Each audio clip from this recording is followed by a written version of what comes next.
lifers, new listeners, fellow travelers. 4 years. 4 years you guys have been doing this dance with us, and we cannot thank you enough. To the contributors, to the supporters, even to the detractors and the naysayers. You keep the lights on, you keep the train running. But typically on our year anniversaries, we like to dig deep into the vaults. Let's take it back. Let's take it way back. And we like to grab what once was an audio episode and breathe new life into it for a visual drop. And there couldn't be a more appropriate episode to bring into the YouTube world than our Jason Douglas interview from back yonder. Yes, the god of destruction himself. A bit of a backstory. When me and my podtonic life partner, the scholar from planet Sadala himself, Troto Trav, were starting this podcast back when we were known as Dragon Ball Faux Life, baby. Jason Douglas was one of our first interviews. And we were just two knucklehead kids, making our way in the nerd space. And he didn't know us nothing. Could have said no. He didn't. He came on, interviewed, was a great interview. And then he vouched for us and was like directly instrumental in us landing the Prince, Chris Sabat, the godfather of anime. Shout outs to Vegeta, the GOAT. But yes, so Jason Douglas, this is a love letter to you, good sir. Again, thank you for everything. Like I said, based off your endorsement and goodwill, we've done pretty good for ourselves. And, hope to see you soon again. That'd be kind of a full circle cathartic moment if we got to interview again, manifesting. But you will notice that the names, the looks, the sounds will be a bit different because this was recorded back when we were still Dragon Ball Faux Life. So sit back, relax, enjoy the interview, and we'll see you soon, Space Cow people. Or matter of fact, and we'll see you this time on the podcast formerly known as Dragon Ball Faux Life. Dodon Ray. Hanging on the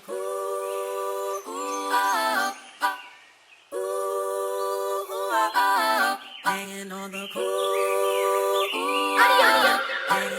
banging on the speakers, ayy. It shit feel nostalgic, ayy. Feel like I was Frank, ultra from the palette, ultra from the aura, ayy. Shine like ultraviolet, ayy. You should bag up from me, cause I tend to get violent. We have your attention, please, and welcome to a supersized episode of Dragon Ball for Life with a supersized introduction of the Dragon Call series. We're not going to talk too much because you know who we are. I'm Matthew Porter with my partner in crime, Troto Trav, because we have a white whale of an interview. Some may even say purple cat. Double entendre. Don't ask me how. But enough from us. Trav, tell the people who our esteemed guest is today. Man, you know who I am. You know me. I stay chillin', and I love thy women like Krillin. But Krillin does love our women. guest today woke up with a premonition about a podcast god. He spoke to the Oracle Fish and had heard of an urban legend. After hearing about this legend, he decided to visit planet Earth because there are two potential podcasters that might have heard about said podcast gods. On today's episode of the Dragon Call series, we do our best to impress the god of destruction and see if we are fitting to be podcast gods. The most decorated and prolific guest we've had on to date. You might have heard him in One Piece, but you may recently know him for, keeping the balance of Universe 7.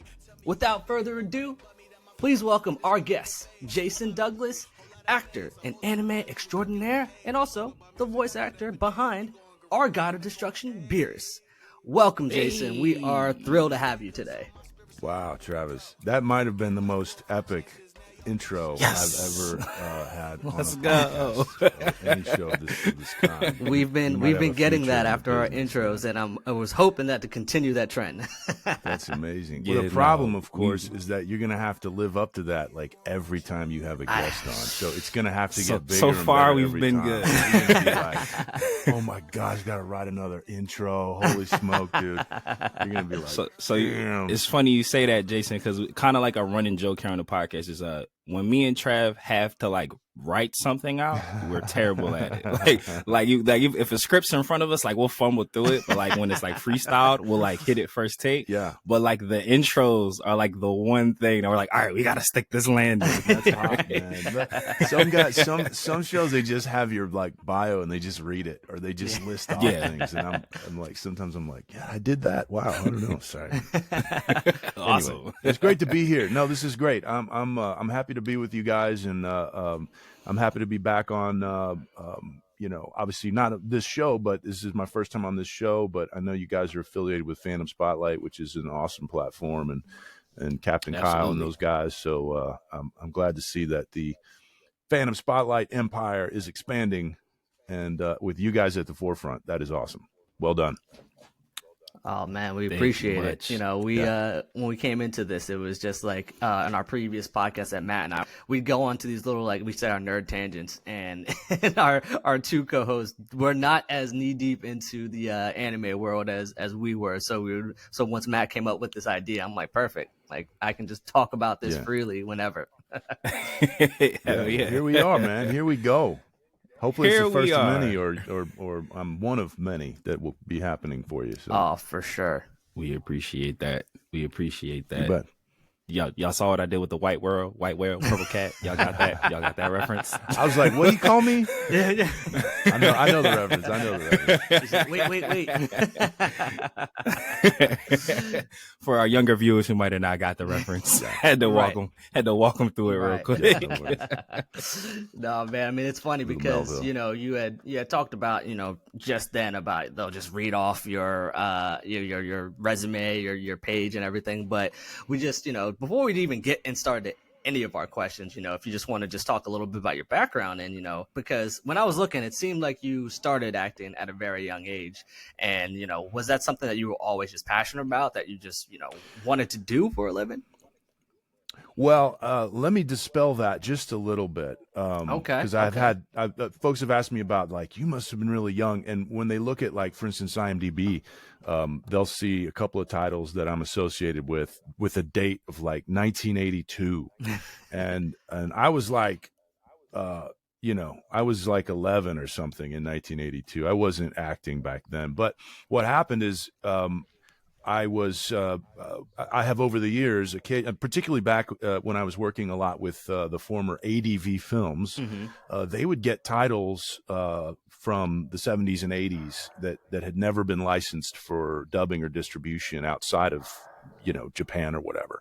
And so we would do those. And then when they would end up landing on, IMDb, it would have the original, it would still have that date of, 1982 or 1984. Movie magic. So it makes it look like I've been at it forever. And, it does feel like forever, but not quite that long. My first anime was a show called Kimaguri Orange Road, Summer's Beginning. It was an OVA with ADV Films. And I think that it came out in 90, I think we recorded it in late 1998, and I think it came out the following spring or something. So prior to that, I was mostly a theater guy. Okay. And that was kind of my ambition. And I always thought that I would eventually move on into like film and television as well. Anime at the time was very, very niche. It occupied a very small space on the shelf, if you know what I mean. And most of the fans, if you can call them that, were more of like sort of cultural, like sort of Japanese, like cultural. They were really into obscure. I know one of the gentleman who founded ADV Films, he would talk about ordering laser discs from Japan that would have like 2 or 3 episodes of something. And so that's kind of where the fandom was in the late 90s. And 1000%. Yeah, Suncoast and videos.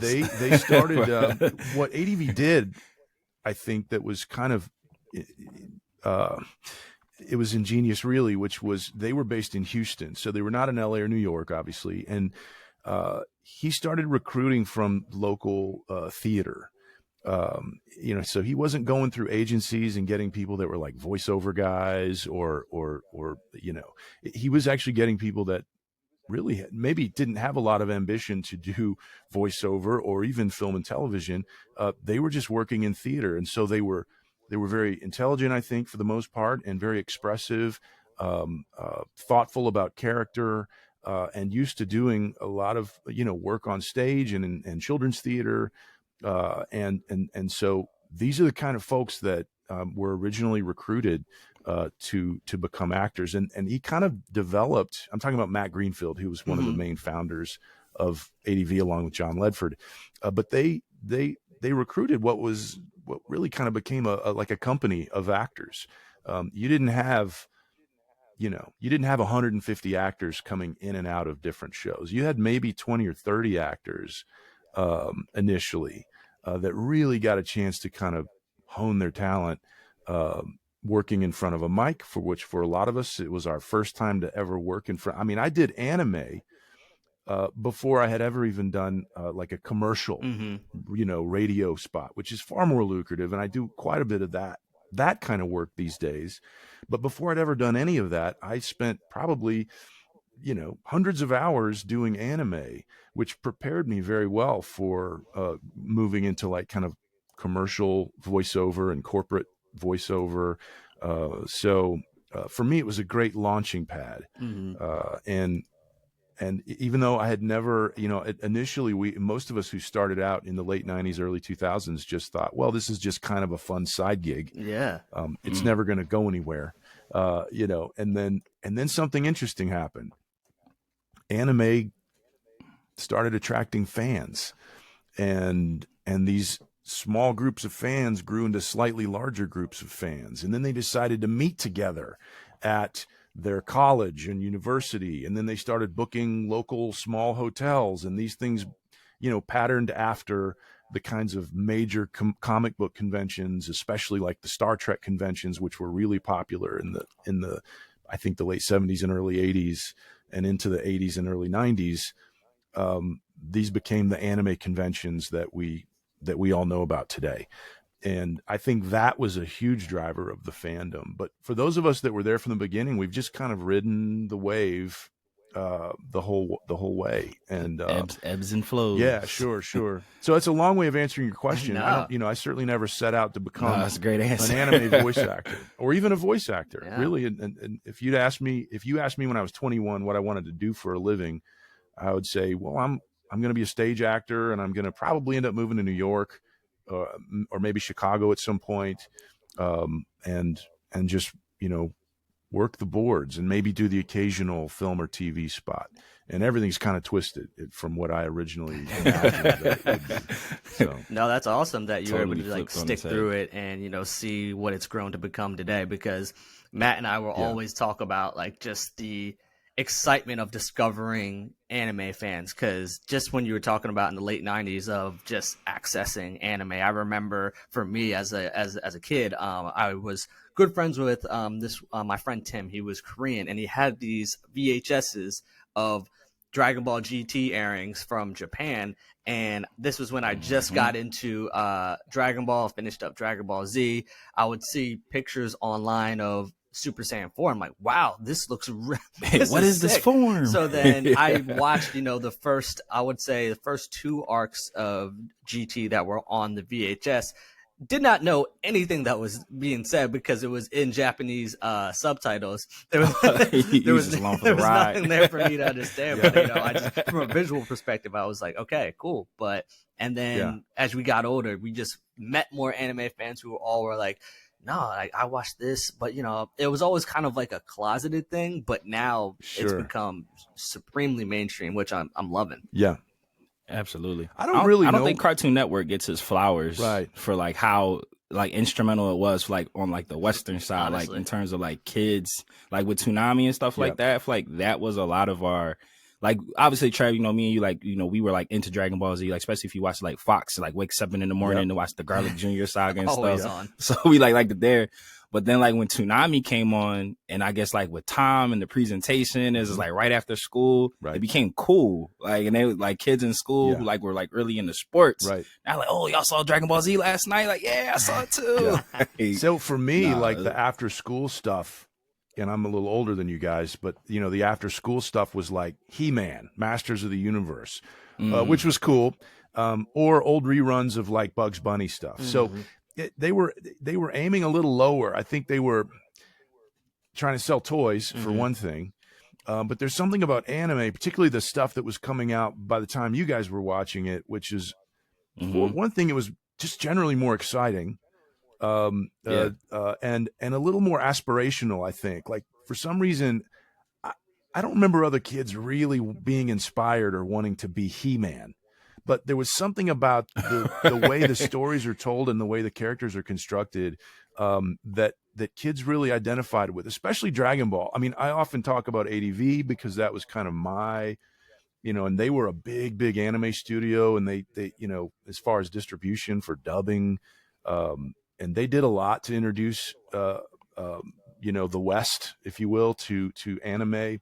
But the other studio, which only had one main title at the time, was Funimation, and they had Dragon Ball, and and they managed to get that, like you say, on, I think, Toonami, sort of the kids version, the scaled down, but that really planted a lot of seeds for, you know, what the anime, you know, fandom would become.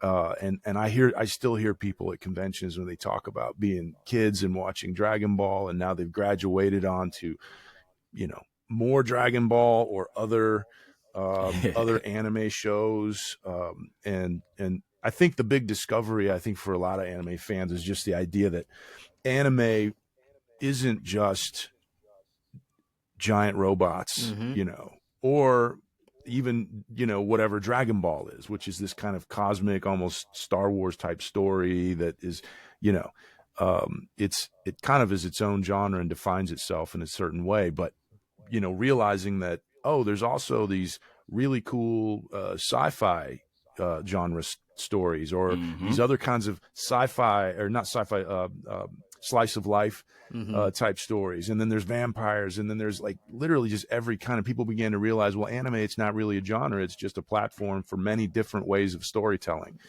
and also as a gateway to a different culture. When you would watch anime as a kid, you felt that there was something different, a little off, and part of that was just the cultural, you know, the ways that the Japanese writers were telling those stories. So you have a lot of kids that have grown up now and learning Japanese, going to school, and, you know, identifying in many ways with like wanting to be. And for me, that was probably more like as a kid, London, Britain, because I watched a lot of shows like Doctor Who and other things that were made by the BBC. So I had an infatuation as a young person with all things, you know, England, UK, because a lot of those, you know, the settings and the plots and the characters were, you know, from that area. So it's interesting how that's changed. Yeah. That point that you had brought up, I never really thought about it till you said it. Like, cause I have older brothers. I'm the youngest of like my siblings.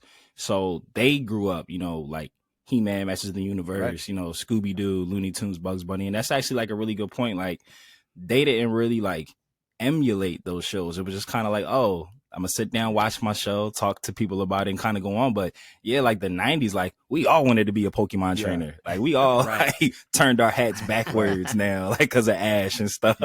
Yeah.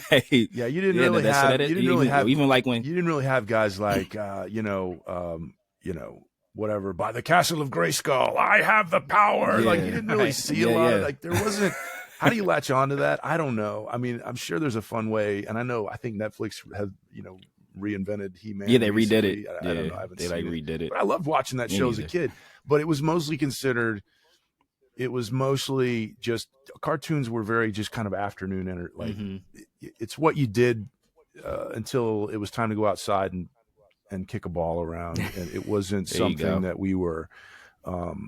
You know, it was a Saturday morning thing. Like if you got up early enough, you could get your big bowl of cereal, like Calvin and Hobbes, and sit and, you know, eat in front of the TV. And then, but as soon as your parents were up, they were making you do chores, or they were kicking you out of the house. Right. They took over the TV. They was like, they would definitely, all right, my turn, and change your channel. Like, but mom, in some ways it was good for us to have like other, athletic endeavors, or just going outside and playing. There was a lot more connection. Times are different, but for sure, I think the storytelling in anime is just across the board more sophisticated than what we were getting. And I think it's affected, I think it's probably fed back in this direction.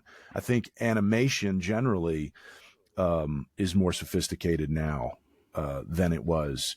When you look at all of like the Attack of the Clones, the Clone Wars stuff, and all these different animated, and it's socially acceptable. I mean, it's not like you're watching cartoons, it's like, no, this is the format. It's like animated, an animated film. It's not different. The question is just, is it good? Exactly. It's not for kids anymore. I worry about what is for kids. If not, that you what's literally left for the took kids, the words man? right out of my mouth. I was gonna say, because the content creators have gotten so savvy, because it's like a kids show, but there's so many like 90 references in like cartoons now that like speak to like us as adults now. Like, I get that joke. Like, I get that reference. Like, my kids really dig Phineas and Ferb. 1000. Which is like, I think one of the best animated shows. I mean, it's a great show. It kind of hits. It hits the same way. In some ways, it hits the same way like The Simpsons hit when I was coming up. I mean, Simpsons was a big deal when I was a kid, and I can't believe it's still around. But it has that same kind of smart humor where it doesn't pander to like, it's literally for kids, but parents can sit there and watch it and laugh right along with it. I mean, it's nice. It's refreshing that there are things like that now, because there wasn't a lot of that stuff when I was a kid. Yeah, there's a newer show called Craig and the Creek. I feel like I bring this up a lot on the show. That's like one of my daughter's like favorite shows. It's on like, it's a Cartoon Network show, but she watches it on HBO Max. And it's like she'll be gone, and I'll like, let me put on Craig and the Creek. And then she's like, you're watching it without me? I'm like, I'm sorry, I got so caught up in the story. That's rule number one. Well, You as can't a be watching parent without myself, as a parent Look, myself, man. my wife and I, we always wanted our kids to have smart things to watch, and we didn't care if it was for kids, but it had to be intelligent. I wasn't stimulate the mind. Yeah, I wasn't interested in those goofy, just like, there are some things that your brain is itching. You're like, why? Like, make something good, make something smart, make something that will challenge their mind. And I think in many ways, that's what, I think that's what a lot of anime fans are drawn to, is they're drawn to the way anime storytelling can be kind of deep and imaginative in ways that sometimes live action struggles to be. And we all know live action versions of anime have mostly failed miserably. So bad. And part of it is because the format itself kind of dictates that you can do certain things and that you can express a character in a certain way.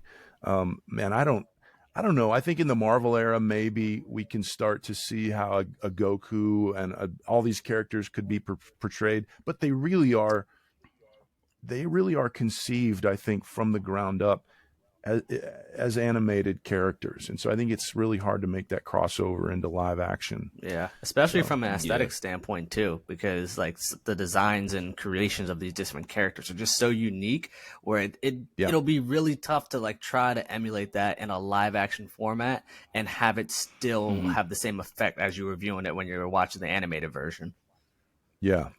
And then not only that, I feel like every time they try to like take a shot at a live action anime adaptation, is they like try to be like, oh, if this were in the real world, what would it be like? Instead of just fully just diving into the lore. Like, no, just go all out. Like we know this is ridiculous. That's why we like it. Like don't make it like, oh, real world based Dragon Ball. Like, just go out there. That's why like I'm holding my reservations, but I feel like this One Piece show that's going to be on Netflix might be good. Yeah. Because it's like the set designs, it seems like they're going all in. Like, no, this is just One Piece as you guys know it, just with real actors. Yeah. Like, that's it. So we'll see. I think if you commit, I mean, if you really commit to to the world and the universe of the show. Mm-hmm. I mean, you know, who knew when Peter Jackson did The Lord of the Rings that it could be so vivid? Mm-hmm. You know, the writing, you know, Tolkien's work is vivid enough, but we'd had like the Ralph Bakshi or whatever, the animations from the 70s, I think. I remember those. Yeah. I used to watch those in school, like The Yeah, Hobbit. exactly. Exactly. Like, I remember those. But the idea of bringing that to life, I'm sure somebody said, you can't, it's not manageable. In fact, I think they said it's unfilmable. I mean, there's just some things they said. I think they said that about Dune. You know, it's unfilmable. You cannot I love that shoot movie.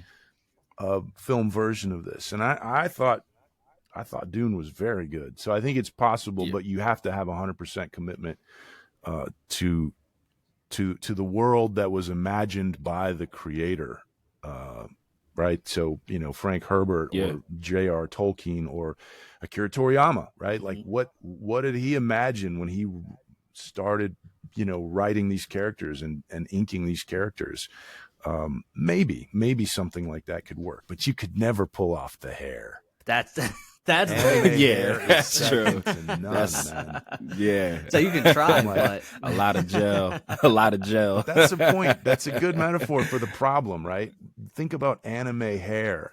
There's something about it. Yeah. Man. Think about Goku's hair. It's completely ridiculous. And if you show a guy on camera with that thing going on, right, you'd be like, what is that nonsense? His hair's as tall as his face, right? That's no levels. So then you gotta, no levels of what do you bedhead do? is You going gotta- to emulate that. You got to scale it down, right? And that's the problem. These characters were conceived as larger than life, and the lines are just a little longer than they would be in real life, and the way they express themselves, they're very over expressive, and make big faces and those kinds of things don't play on camera. You just can't do it. You would say, God, that guy's hamming it up, man. He's like overacting. And what we would call overacting on camera is exactly what we absolutely buy it when it's an animation, when it's an anime. We do. We buy it.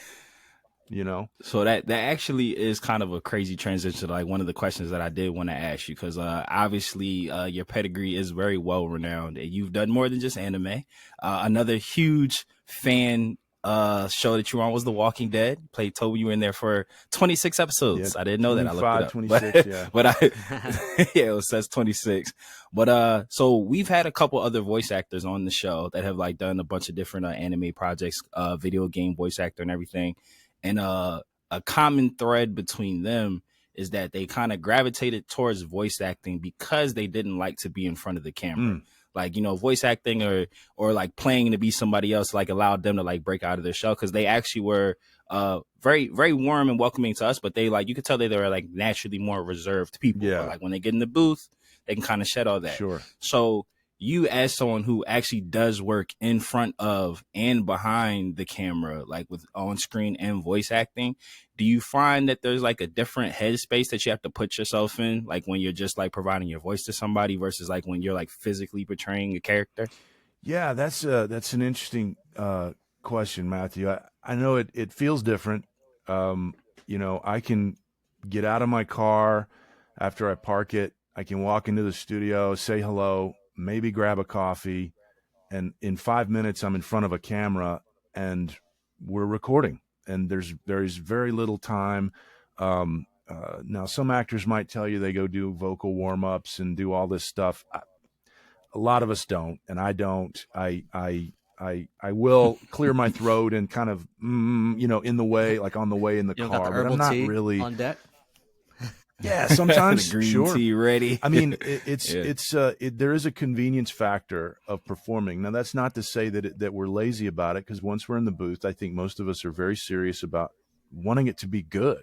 I mean, I've been working on. I was just cast as Kishibe in Chainsaw Man, and there's a lot Great of attention show. to detail there. And I'm a guy that I'm always like not wanting to move on quite yet, because I want to make sure that it's just right.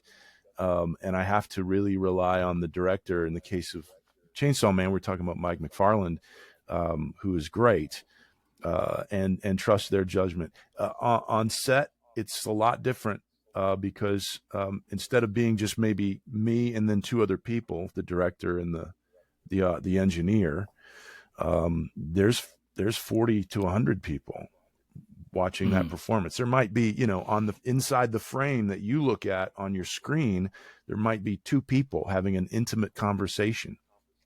But in reality, that scene is happening behind the camera and is surrounded by lights, equipment, cabling everywhere, PAs on walkies, the director, it's madness. It's amazing, but it's madness. And everybody's moving.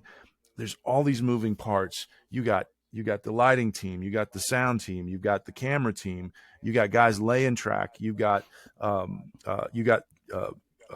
costume, you got wardrobe people coming in and checking your buttons because your shirt's not straight. You got people coming in, they're putting their hands on you. You got the makeup the grips, people, they're patting you off. They're trying to get this sweat off of your forehead. They're combing your hair or your beard, your whatever. And it's just madness and chaos. Meantime, maybe these are new lines, you haven't seen them, you've got them in your hand. Your partner's right here across from you. You're kind of looking at each other. Are we maybe we're running lines while all this stuff is happening. And then there's this just like quiet on the set. The second AD, they brings everything, or the first AD, they kind of shut everybody up. And then there's just this calming action. Then it's right to it. And it's silent until you start the scene and the scene happens. Boom, boom, boom, boom, boom, and then you get to the end of the scene and there'll be a pause. Maybe you keep acting a little bit with your actions. And then you'll hear, and cut. And then, boom, it's chaos all over again. That's very different from working in front of a mic. And it's exciting as hell, and I love it. And so for me, I'm always trying to find the next job. And hopefully I make enough to pay my bills and support my family. That's, at the end of the day, that's what we're all trying to do. And, I'm not trying to be a celebrity. I'm not trying to be, a lot of this for me is very accidental, coming on a show like this and that, that amazing introduction, Travis, but none of that was anything that I set out to achieve. I just wanted to be a good actor and I wanted to make a living doing it. And a lot of things in my life happened by accident. And here I am. Those are the best things, though. That happen in life. Those are the are best. accidents. When you stumble into opportunities and it's just like you wake up one day, it's just like, how is this my life? Yeah. Right. I love it. Are there what do they say? What's the line it. about success or whatever? It's when opportunity meets preparation meets opportunity. Right. Oh, You just yeah. got to prepare Matt yourself. phrases. You gotta have a direction. I speak in isms. If you have no direction in your life, then you can't move. Right? If you're rudderless, you're just going to get tossed around. You got to have a direction, but you also need to be open about what can happen. Because most people that start out at 21 or 19 or 14 saying, I'm going to do this, with my life, that sounds great. Good. Good for you that you have. But what I try to tell my kids and any young people that I meet is like, don't be so locked into that one idea that you close yourself off to other possibilities, because sometimes there's something much better waiting for you if you're open about, you can be moving in the direction of, if you think about it like this, a lot of people that work in the theater in particular, but also in film and television, started out at some point taking an acting class, right? It happens a lot. I mean, they just, what is this theater thing in high school? And they take an acting class, but they end up working on the crew or the set, and they feel like, oh, I really love building props, or I really, really love, or I really love directing. I like telling other people what to do rather than kind of being on stage, right? So it's a process of discovery. And particularly when you're in your, I would say, late teens to late 20s, that's a time of discovery, particularly nowadays for a lot of people. You don't necessarily have to have a single idea locked down, but you should prepare yourself. And I always tell myself, tell people, particularly if you're still in school, dude, hit the books, man, make good grades. You're smart, good actors are smart actors. And that's going to help you in ways that you can't conceive of now. Of course, telling somebody that's in school and struggling and is having a bad time, Right. that's kind of hard to hear. It's like, man, I just want to get Absolutely. out. I just want to be out of this Yeah. and be done. But, you know, a lot of times when we close the door too young and say, I'm done with this, we close a lot of doors. You don't just close the door in front of you, but you close every door that was beyond that door, you know? So anyway, Absolutely. I don't know. That's a little too philosophical probably for. No, I love every second of that, because like what you were saying about telling your kids, like about not being closed off to stuff, like, you know, me and Trav kind of like our credo, if you will, like we say all the time, like all it takes is for one right person at the one right time to see something that we did, and it could completely change everything. Right. So it's just like you were just saying, like kind of just keeping at it and just pushing stuff up. Like even if the numbers don't always reflect, you know, like what we think the content should and everything, like if we just kind of like keep taking opportunities and getting ourselves in rooms with people like you, like eventually somebody who has the power to like help us propel this even more, like us getting in contact with Kyle and fandom and everything. Sure. You know, that was just us just not closing ourselves off and doing everything. Cause you know, when me and Trav had worked on a previous podcast, that was like our thing. Like we were like our own bosses. Right. Like we kind of didn't answer to anybody. Yeah. And then coming with fandom and being able to say like, all right, yeah, this is a concept, but I know linking with fandom will pay dividends. Right. So it's just like our idea under Kyle's flagship. Sure. It was like a very brief, humbling moment where it's just like, all right, yes, we have a goal, but it's also part of a bigger, you know, project. So it's like we had to keep our stuff in line with his. It's a chance to make it bigger. That just came from. Yeah, I mean, I exactly. I've done very little under my own. You know, I mean, I'm constantly, you know, I'm here representing myself, but everything I've ever done that any of you guys know about has been, you know, I've been hired to do it, you know, whether it's Crunchyroll, Funimation, Sentai, ADV Films, and that's just anime. I mean, you know, Walking Dead obviously is AMC. AMC. You know, I mean, I'm not produced. You know, you're a lot of what we're doing. We do have to cooperate with other people to take it further. Now, there are some enterprising people that are determined to be their own boss, and that's fine. But ultimately, you still have to pitch yourself and your project to someone else who's going to fund it or, you know, it's very rare. It's like, why do you think all these guys are going on to whatever, the Shark Tank shows or whatever? Like you look at them, you think you've got this great idea. You could just take it and sell it. Right. But no, every single one of them that go on that show is they're looking for a partnership because they want to take it further. That's the name of the game. It's not like, you know, DIY gets you so far. But ultimately, you know, you've got to be somebody that can work with other people. And and you know, so when you were asking about, you know, television and film versus anime, I think a lot of that for me is just about being comfortable working with people from different you know, different technical backgrounds, different genres. I mean, when you go to Walking Dead or any other show I've done, a lot of those folks are, you know, they may not be anime fans. They don't really, that's not really their language. They're not impressed necessarily by the fact that I do, you know, they not know who Beerus is. They probably have heard of Dragon Ball and they know that it's big. They don't know anything, you know, but I have to not care. Like, I can't get offended by that. You know, that's just them and their background. They got their nose to the grindstone working in their own corner of the industry. Can't you just Hakai them out of existence if you want to? Yeah, exactly. Hakai, how you doing? What? Did you cough? You know? Excuse me? That's funny. Yeah. So, Jason, I feel like you really did your prep work with these questions because you keep saying things that are like walking us into another question. So I guess another one that I kind of want to go is sticking back with the Beerus and like how you were saying, like some people like might not know who that is. It does seem like you've been like ingratiated in the anime world for quite some time. With Beerus coming into like the Dragon Ball Z universe, he was like for the most part, Dragon Ball Z, I wouldn't say stagnant, but they play it safe when it comes to like character designs. Like everybody pretty much is like, oh, that's a Dragon Ball Z character. Yeah. But with Beerus, he kind of was just like something that we've never seen before. Like it just in terms of like his look, the way he carries himself, you know, a giant cat monster. So like when that movie came out, I know like his design was very divisive. Like some people were just like, I can't get into it. He don't look like a Dragon Ball Z character. Yeah. Where others was just like, oh, this is a breath of fresh air. Yeah, of course. Did you feel like an increased weight of responsibility to like provide the American voice or the English voice for that character, knowing like that it was such like a polarizing person for like the fans? No, I had no. I really had no concept or knowledge that Beerus was controversial in that way. My sense at the time, and I wasn't. I won't pretend that I was a big Dragon Ball guy that knew the characters in the show. For me at the time, Dragon Ball was one of many shows that, were a part of kind of the anime world.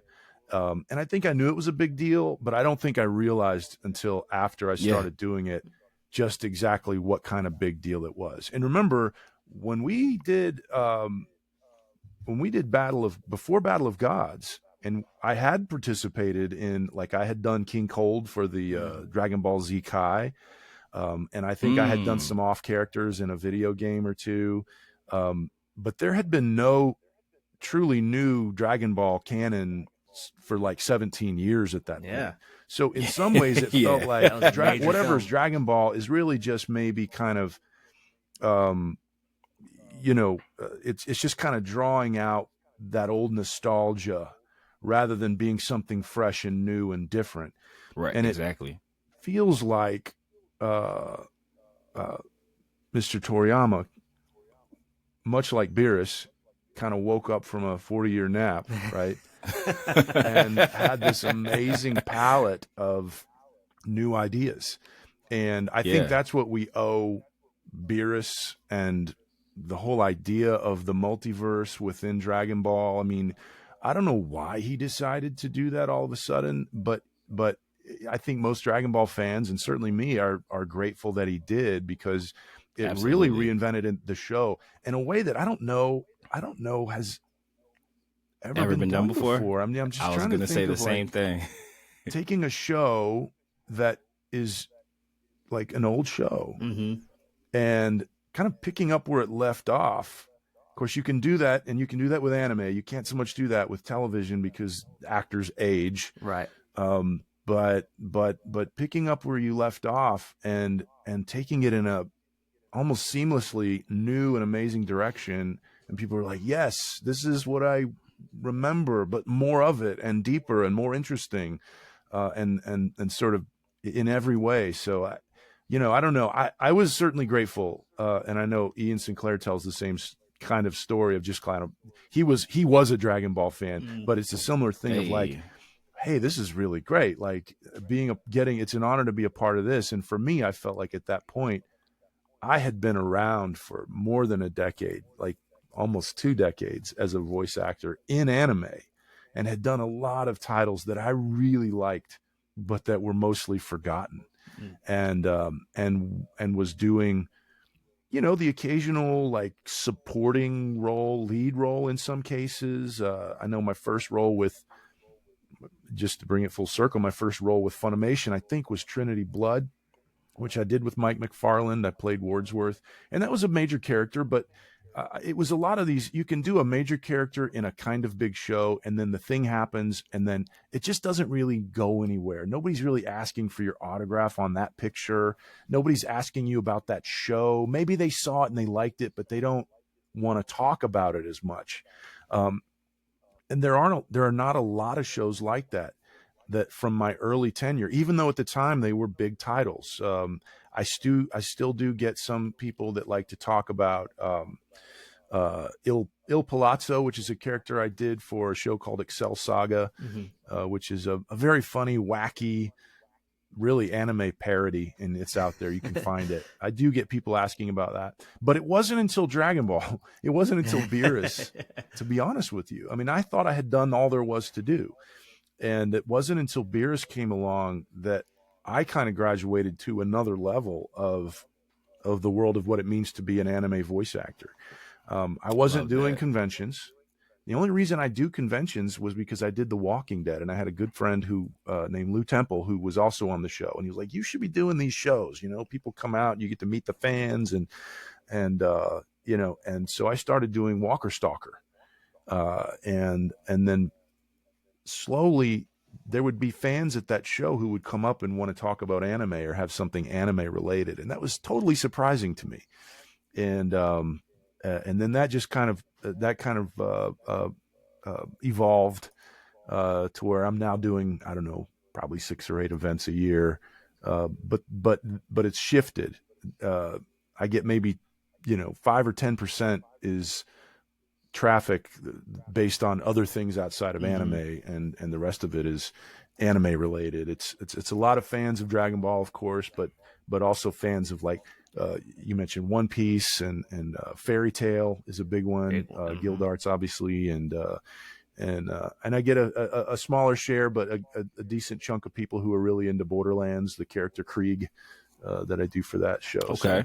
And then, it was interesting, as you said that you were going into it, weren't, too versed in Dragon Ball, but was there a moment that you would say where you truly felt the impact of Dragon Ball and its fandom after you started working as the voice actor for Beerus? Like, was there a time where you're like, oh, wow, like, this is a lot bigger than what I anticipated going in?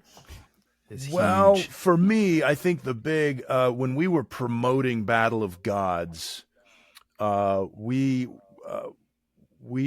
did a promotional deal at New York Comic Con, and I think I want to say that was the show where we did a big event at Madison Square Garden.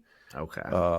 And it wasn't the entire arena, but the way they do it, where they block off like the half of the arena and then you're on a stage and the rest of it is kind of, fans in seats. And man, walking out at Madison Square Garden and just having it completely packed. But not only that, walking down the streets of New York City and seeing all the Gokus and like people in Dragon Ball costume, and then coming around the corner and there you are in Times Square, and like there's a huge Dragon Ball, scrolling on the electronic billboards, and then you walk into that the Javits Center, and when you walk into this place, it's like a giant atrium, with all the escalators and stuff, and there right in the middle is, I don't know if it was a Goku or it could have been a Shenron or something, but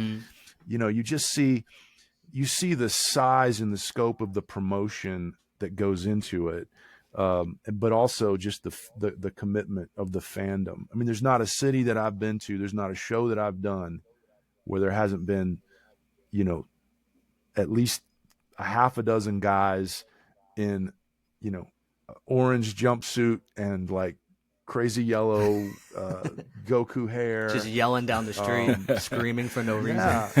Kamehameha. always some he'll have a cute girl on his arm dressed as Bulma. Like, it's a commitment, like the whole, all the way around, like the whole crew 1000% is Dragon Ball. That's when you see it when it's big. I mean, some people like to dress up and cosplay as a character nobody's ever heard of, because if they do it well, people to show their range. From? And well, let me tell you, Oh, thanks for asking. Yeah. But there's no quicker way to find your tribe at a convention than to cosplay, because the fans of that show are gonna, you're gonna connect with 1000%. So 1000%. At least that's what I've seen. When I went to Anime Expo, I've been to like conventions in Philly, because Philly, for whatever reason, even though like we're a major city, they don't get like the large housed events. We're gonna fix that. That's our goal. We're gonna fix that. But when I went to Anime Con, that was like my first time being in a convention center, anime based stuff. And like you were saying, man, it was just like it's quite a spectacle to like take in, like when you like see everything, and like the time, effort, and money that you could tell people like really put into their costumes and everything. It's just like, yeah, this is awesome. Sure. Yeah. This is awesome. Yeah. And they had a Dragon Ball panel. I can't remember what it was for. I don't remember if it was the Broly movie. Mm-hmm. Sounds around the time. That maybe. Might have been or superheroes. It might have been Dragon Ball Superheroes, like when they were like announcing it and everything. Yeah. And then like Shane was there and everything. So it was just like, and it was like full, like packed and everything, just wall to wall, like you were saying. So it was just like me and Trevor saying, like when you get that moment of like just feeling so connected in a room full of strangers, like that's what anime is. Like it's just like we don't know each other at all, Yeah, but we sure. all love this common thing, and it's just like everybody's just so friendly. Yeah. Like this is how the world should be all the time. Well, Like, we need everybody's that. just like, oh, you look great. Yeah, we Exactly. need more of that for sure. We need to like feel like, you know, it used to be, and for a lot of people, it was sports. You know, you go watch a baseball game. It didn't matter whether you were a Republican or a Democrat. It didn't matter whether you were, you know, what part of the world you were from. It's like, hey, man, you know, you're rooting for the Phillies, you know, and even the fact, you know, I'm even a fan. I'm a baseball fan. I love, me too. It's my favorite sport. you know, I love my Astros because I grew up, you know, and don't hate, you know, but I won't y'all. We're Phillies fans, Sure. so we'll settle this later. Yeah, we'll talk. But you know, but I can go enjoy a baseball game in any stadium in the country, and there's a certain kinship that you have with other people because you're there. But it's very there's also something kind of generic about it until you start talking to people. But when you're at an anime convention, that's very specific, you know, and a lot of people, when you meet people at an anime convention, first of all, they're probably, you know, when I look around at the fandom, or the fans at the anime, there's a general probably a 20 to 30 year swing, you know, in terms of age. It's not super spread out.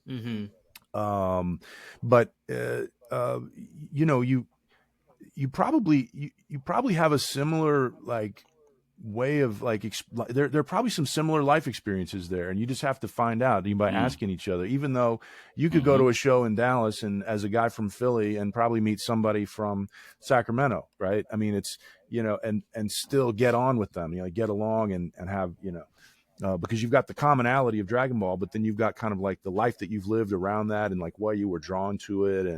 And so, you know, it gives us something, you know. I think we look for community, and I think anime is a way that a lot of people have found community. They've found friends, they've found, you know, life partners or whatever, you know, like they've found, and they're having fun doing it. And there's something cool about kind of a niche. Some people would call it a nerdy kind of you know, being able to be a fan of something and not be embarrassed about it, you know, and just be like, no, I'm into this, and here's this other show I'm into, and you know, exactly. So yeah, there's a lot going for it. And I think in terms of how we communicate with each other and how we relate to each other. Definitely. And I hope this never leaves with the anime community, because despite how popular anime has become, I feel like all anime fans, when they meet a fellow anime fan, we all have that same reaction as if like, oh, wow, you watch it too? You too? And just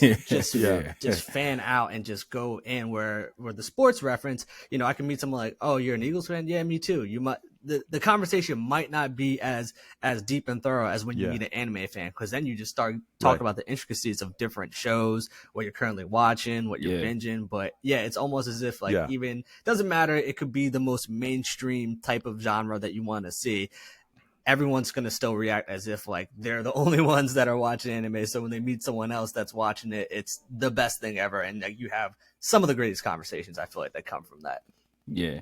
Yeah. And then with football, like to go to your reference track, like with football, like if you meet a fan of a different team, it can get toxic. Right. It's not like I respect your team too, but like it's like, ew, why? But with anime, it's just like you can have a Dragon Ball fan, you can have a Naruto fan. It's still like, oh yeah, like all right, cool. I like that show too. It's not my favorite. It's not for me, but I respect your show. Like it's like, you know, you stick up for your show, but it's like you still like show the love and reverence, because it's like, you know, not everybody, like you guys were saying, it's a commonality. It's just like, oh, you too? Like, even though you don't like my show, you still like the fandom itself. I like that. Yeah. But yeah, with sports, it usually can get like, oh, if you're not sitting with us. Well, in anime, you know, you don't want to be, you know, if you're a baseball fan or a football fan, you're usually a fan of one team. You might be a fan of the sport, and you could sit in any stadium and enjoy it, but you're generally a fan of one team. Whereas I think with anime, you know, you don't mind learning about shows that you don't know about. I mean, even me, I mean, I'm there. You know, I'm oftentimes giving people recommendations of shows that maybe I've been in that they haven't heard of, and occasionally if I see somebody that I've seen before, like at a show, and they've watched it, they're like, oh yeah, that thing was great, you know. and so it is a way of introducing yourself to people, but also about learning what else is out there.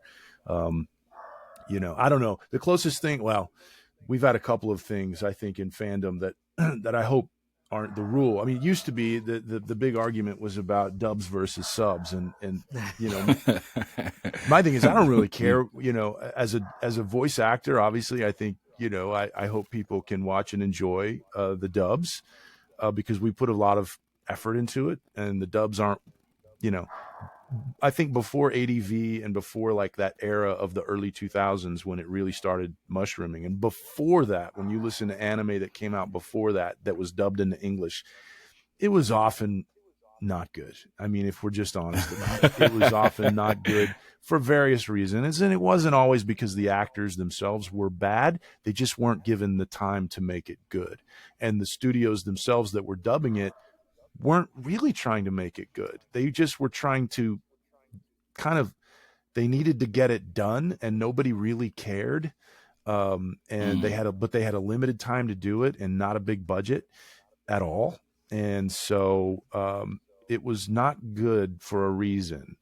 But that's changed and a ton, especially in the last 20 years. I mean, David Matranga is a friend of mine. I used to work with him on the stage. He still works in Houston and in Dallas. He works at the Alley Theater in Houston. He's worked at Dallas Theater Center here in North Texas. I know he's worked elsewhere. I mean, in Chicago.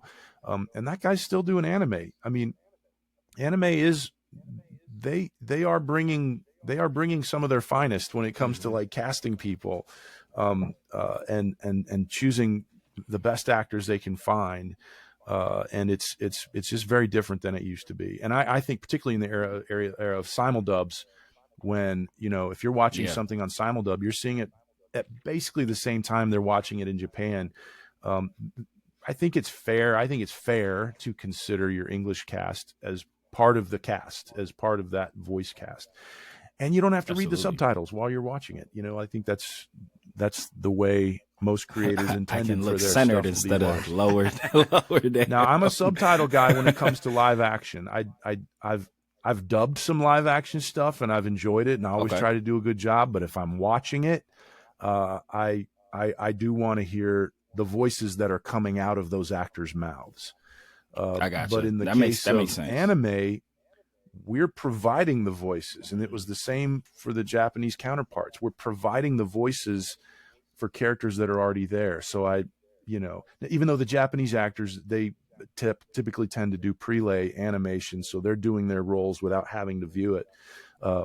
But still, the character itself that you see on the screen is a contour. And if they can speak in a way that you can hear in your own culture and language, I think you're going to enjoy the show more. At least that's my opinion. But I think, people that are hardcore subtitle people, it's great. No arguments. It's whatever you want. Yeah. Me and Trav usually say amongst ourselves, like, however we start a show is usually how we have to watch it. Yeah. Like if a sub comes out, I got to stick with the sub, even if they dub it. Or if I watch the dub first, like I'll kind of torture myself, even though the sub has like way more episodes. I was like, I got to stick here. That's how it was with I mean, I think there's reasons to watch this. I think there's reasons to watch it in the original language too. If you really like, you like some of the actors, like who they are, and you really like the way they perform the role, or if you speak Japanese, obviously. I think if you're learning Japanese and you really want to hear the language in that way, I think there's a lot of valid reasons. And if you just really hate the English dub cast, then fine, whatever. Don't watch us do it. But I do know I don't think anybody can say that we rush it, or that the English actors aren't as good as the Japanese actors, or that we don't have the needed experience. I mean, some of us have been doing this for 20 plus years.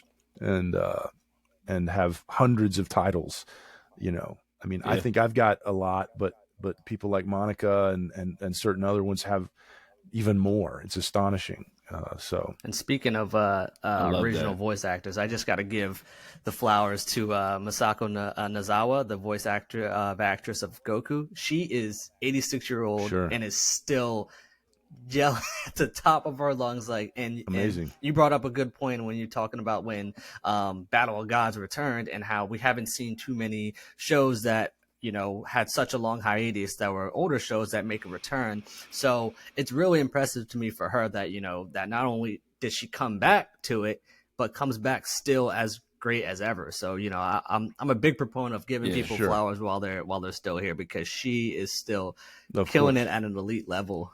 Yeah. Especially if you think about it time wise, like us here in the States, like, you know, we got Dragon Ball Z way later than what it actually was. So it's like she's probably been away from that role for years, For a long time. like a really long time. Because the Majin Buu saga, like, what, ended in 98, like in real time, like, and we got it like mid 2000s. So it's like she's kind of just been living life. It's like, oh yeah, sure. I'll put the gi back on. Well, you know, they've shown that they're very loyal. Obviously, in Japan, they're loyal to those actors, kind of owning those roles. And I suspect Absolutely. as long as she can show up to the studio and put, you know, her voice in Goku's, you know, give life to that character, they're probably going to have her do it. And I think it's great. I mean, it sounds weird. It can sound weird to me, a bit jarring, going from her performance to Sean's performance. And, you know, I think Sean does a great job, and I think he's defined that character for the English language audience. And to me, he sounds like Goku, you know. When you hear him talk. Yeah. And even in real life, like if you've met him, his personality fits Goku. Like in real life, his personality kind of fits the kind of manic, just energy that Goku has. So it's tough for me to imagine anybody else. And I know a couple people have, especially early on, but it's really hard for me to imagine anybody else kind of owning a character, I think, the way Sean does. I think we all aspire to do that, you know, and kind of not own it because we have a right to it, but own it in the sense that so much of our time and energy is invested in that character. And Sean can, I mean, he can talk Dragon Ball lore and history and the nuances of the show as well as anybody. Now, he may not be completely caught up on where the manga is or something like that, because I know he likes to come in with a kind of a fresh idea, but he said that in the Anime Con, he said that he doesn't read the manga because for that, like, he doesn't want to like influence his performance. Right. But he likes, like a lot of us do, like to go in and just like have some spontaneity about what's happening in the scene. You know, there's only so much you can prepare. There's nothing like being in the booth, you know, with the monitor on and the headphones on, and you're hearing the sound effects and the M&Es with, you know, the music and effects from the show. And even in some cases, the other characters, if they've been recorded, and just kind of planting yourself in that scene, in that world.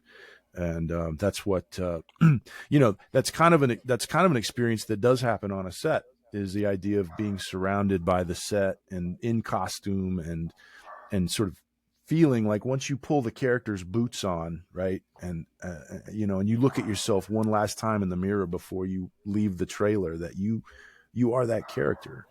And and you know, I think in anime recording anyway, for the, you know, the voices, I think that can't happen until you arrive, until you get in and the door is shut and the cans are on, and you know, the engineer hits play on the scene. Now you can really be in the scene as the character. So yeah, absolutely. And that kind of leads to, you did it again. You keep throwing us the oops to the questions. So, in terms of the technical side, hey, look, I see, he's trained. So with the technical aspect, because, you know, doing the English version, you are, you know, providing a version, a translation of it. But, you know, everybody has like the source material, especially with like one of the big three, with like the Dragon Ball franchise. Is there like any room for you? Because at the end of the day, you're an actor and a performer. Sure. Like, you got the pedigree. Is there any wiggle room they give you to like the source material, or just like, no, like, these are the words that Toriyama wrote, read them, please? Well, the words that the words that Toriyama wrote were in Japanese.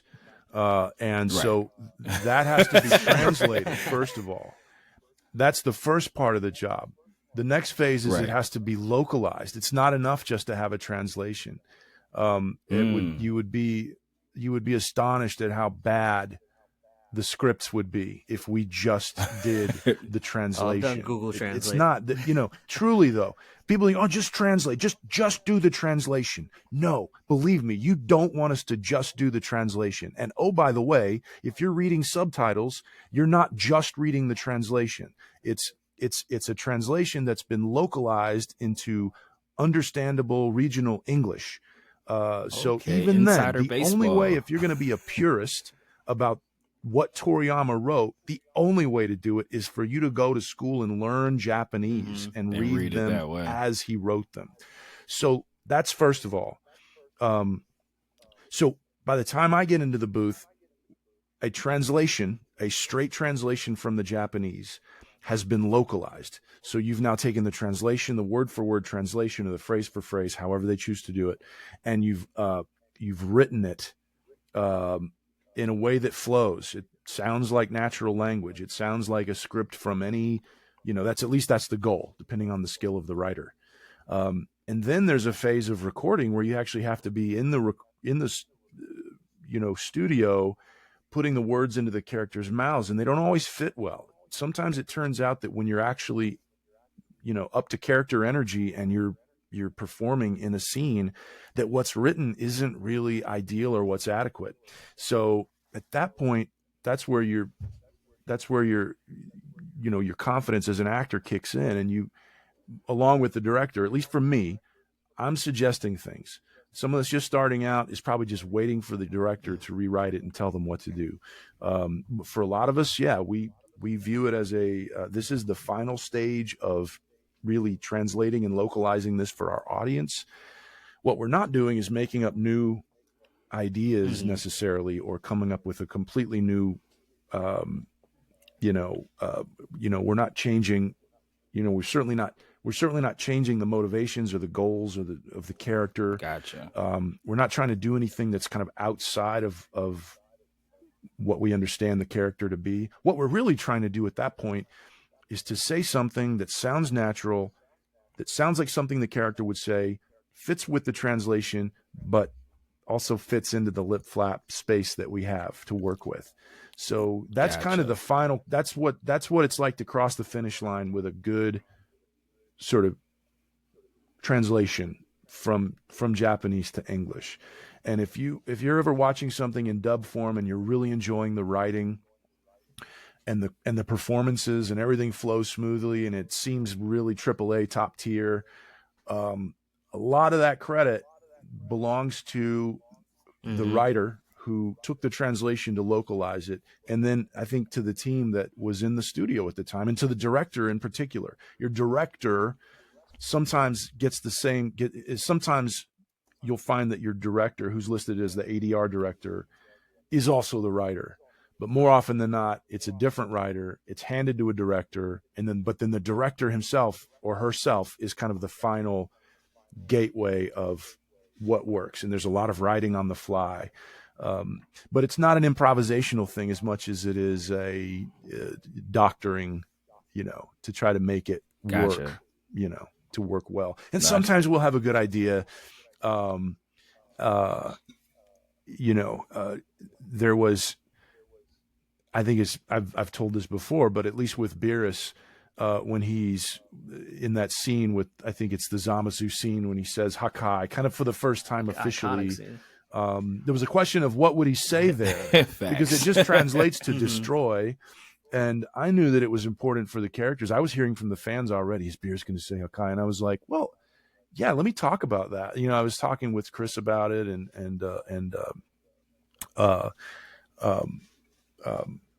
Chris Sabat, obviously. And anyway, we were talking about like, hey, this needs to be his phrase that first of all, the fans are expecting it. But also that's what it should be. Like he should have his thing that he says, Goku says Kamehameha, like you have certain things and it just lands well. And we don't need to translate Hakai.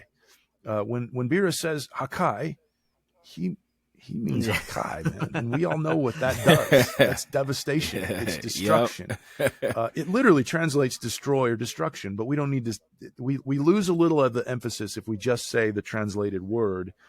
if you listen to Dragon Ball Super up to that point, there's actually a couple of times where he's used the phrase, or if he's used the destroy word, where if you listen to the Japanese, he actually says Hakai, but he's saying, I will, if they don't do what I want them to do, I will Hakai them, and in the translation, we said destroy, because it was appropriate. And I think it was appropriate to introduce the word the way we did at the time that we did. So now, sometimes we'll translate. He might say destroy because it fits in the flow of a sentence. But when he puts that hand up and he's about to formulate his destruction, he's going to say Hakai. That was a monumental moment. I remember just heading into that episode, just different YouTubers I follow that cover the show and just the community in general. That was the big question. They're like, is he going to destroy Zamasu or is he going to say Hakai? And, just to kind of piggyback off just your work with the voice actors, and what is the process behind, developing that chemistry with not just Sean, Chris, but also Ian, because, you and Ian are tied to a hip in the show. So how do you go about, generating that off-screen chemistry that just flows so well when the show airs? Well, luckily with Ian, I do feel there's a bit of chemistry there. And it's first and foremost because I really like Ian. I just think he's a great dude, and I always have fun hanging out with him wherever we happen to be. We don't record together, obviously, on the show because we all record individually. So the chemistry comes from, in some ways, if he's already recorded, there's just a comfortable blanket familiarity. Like it would be the same with Monica Rial, other people that I've worked with, like, oh, that's a friend. That's somebody I know. It's not somebody whose voice I don't know. And there's a familiarity there. I also worked with Ian on a show called Black Butler. He directed this. I don't know if he directed the first season. I assume he did, but he definitely directed the second season. And I had a huge role in that, played Claude in Black Butler too. And that's when I worked with Ian for the first time. And so Ian and we developed a rapport, and I realized he was a terrific director because he's an actor first and foremost, and he kind of spoke the actor's language. And I think the performance, if my performance was good in that, it was as much because of working with Ian and his ability to coax out of me, things that are there, but you don't always, and so for me, that's where chemistry comes from. It comes from knowing somebody and spending time with them. Chris, to some degree, I had some, chemistry with, just because I'd worked with him at Okratron on other projects. Sean, I really didn't meet until I started doing promotional stuff for Dragon Ball, Battle of Gods, etc. I just had not met him. I'd like to think we hit it off. We always have fun and interesting conversation, and then he goes his way. So my job though mostly is to just show up and be in the scene. I get thrown into shows where I don't know anybody, and I still have to create for that character, now. fill that character. So, Absolutely. I'm doing. I think I mentioned Chainsaw Man right now, and there's a lot of new faces and voices that I haven't worked with. And I'm still trying to, I need to be that guy for them. They haven't worked with me, I don't want them to feel intimidated. But the fact is they've got their work to do and I've got mine to do, and hopefully it all blends well, in the mix. So I've always been interested because I hear the different voice actors we've had in have all pretty much, talked about like their isolated recording sessions and everything.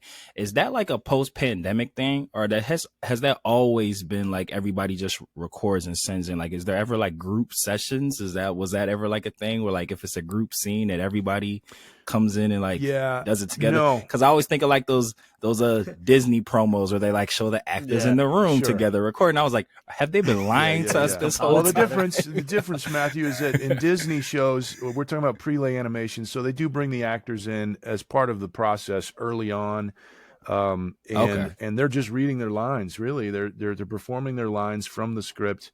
What we're doing is we're trying to track our performance to animation that's already been produced. Gotcha. So we come in later. Even Got it. with Disney though, they weren't always. A lot of times when you see those promos and they're all acting together. Yeah, well, they did that for the promo. In fact, most of the time they're bringing in actors. Scandal. Yeah, so um, uh, it's we are. When I started out, I mean, it was going into the studio. By the way, we're still going into the studio.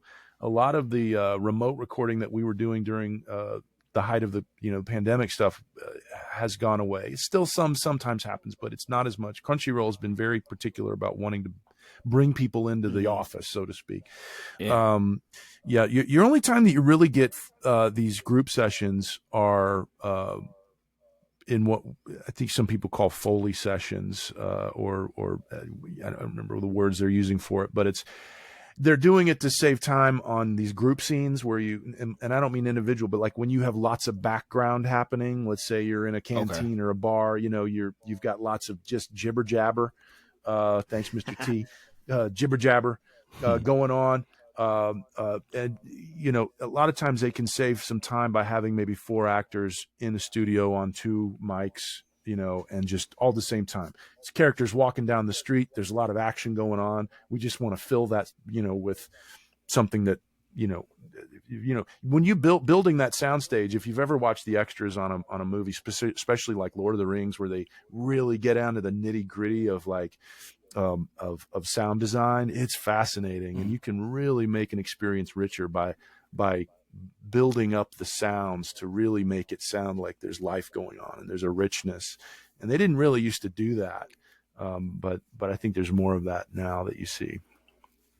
No, I will always tip my hat to voice actors, because I've done some like offshoot things that'll probably never see the light of day, and I've had to do like ADR for my own stuff. Hated it. I hated it so much, and that was just me just trying to catch my lip moving for things that I said myself, and I was like, this is the most stressful thing I've ever did in my life. Well, one secret on that is if you've got another character and you need to fix your lines, just cut to the other character, and they can be hearing you say it instead of you being on screen saying it with your mouth. Do you know what I mean? So I didn't have the juice to tell them to do that. I was like, hey, why don't you just make this a one shot and I'll just say my lines. Well, if you're talking about anime, you got no choice. You just got to make it work. One of my favorite stories from Robert Rodriguez's book, Rebel Without a Crew, is the way he recorded his audio, which is, if you've never seen El Mariachi, you definitely should. It's a seminal kind of independent film, small budget, made for less than $10,000, went on to Sundance, it launched his career. But he was shoestring budget. He was behind the camera. He had like 1 or 2 other people helping him out, and that was it. And, he would have the camera on characters, but he had no way to record. He just had a camera. He didn't have like proper recording equipment. So he had a tape recorder with him that sounded good, but he had no way of syncing it. So he would have them do their scenes and it would be silent. I mean, they would say their lines, they would perform exactly as you would, but then after he would say cut, he would immediately go up to them with the tape recorder and say, okay, do the scene again, just like you just did it. Oh, wow. And then he found that like 9 out of 10 times it would mostly line up.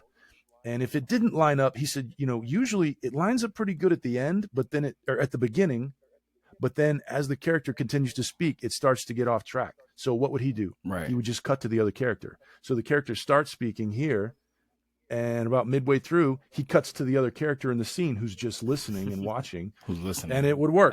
So you have a lot of scenes like that in El Mariachi.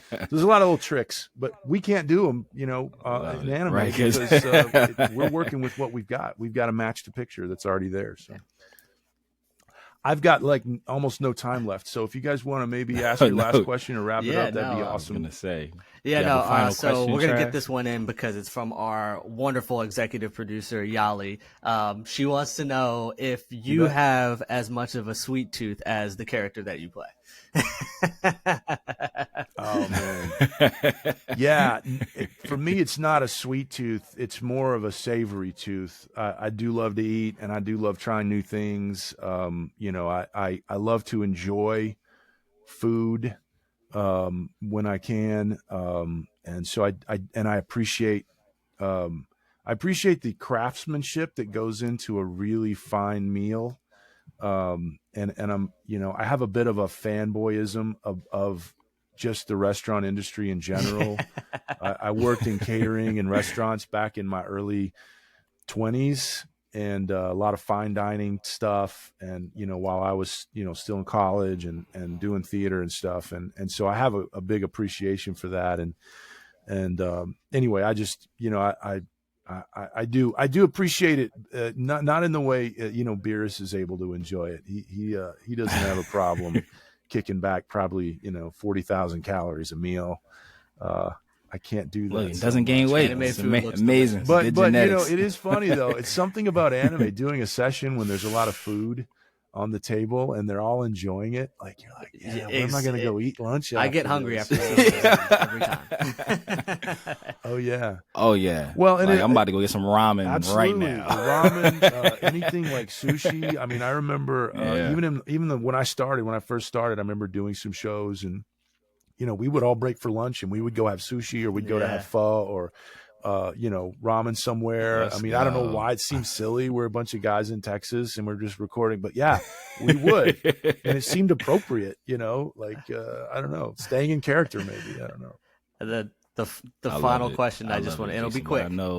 Whether you get it directly or you see it on your Twitter or whatever, but if you got $1 for every single time someone asked you, when is the Dragon Ball Super anime returning, how rich would you be? Are we talking Jeff Bezos rich? What are we talking about?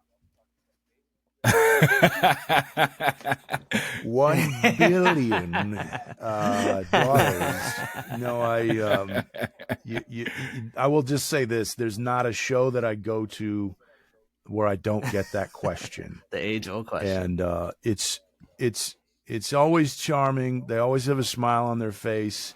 I don't know that anybody asks me that and thinks that I can actually give them an answer. I think they just, it's like, I feel like they're just putting it out into the universe and feeling like if we ask it enough, it'll happen. And in some ways, maybe they're right. I mean, if you do as a fan ask enough and there's enough interest, not that I can do anything about it, but there is this idea of just, you know, if you're a fan out there and you really, really, really want something to happen and you're willing to support it, you know, and we see that with the numbers. I think the movies have been a big deal for the franchise. It's the movies that have signaled, hey, we can go make a series. Hey, we can make another video game. Hey, we can keep investing in this manga and in this storyline. Because when you do the movies and it's like blockbuster numbers opening weekend, that gets everybody's attention. It's in Variety. It's in Hollywood Reporter. Those are like, you know, those are LA eyeballs seeing that going, anime. We thought that was just some other, you know, we have to take this series seriously. And now you have Netflix, right? That has, or at least had, I don't know where they are these days, and they've made a bunch of cutbacks, but they kind of started really promoting anime and investing in that area in ways that have been very helpful. You know, so, you know, I think you're right to wonder, and you might not be asking somebody that can actually tell you anything or even do anything about it, but you should keep asking. You should keep talking about it, because I think I think it is going to happen. I'm just going to tell you straight up, and that's not insider information. I just think it's coming, because we got through Broly, we got through Superhero. We nailed down, you know, we finished. There was a couple of games that are nailed. Like, what's left? Like, what's next?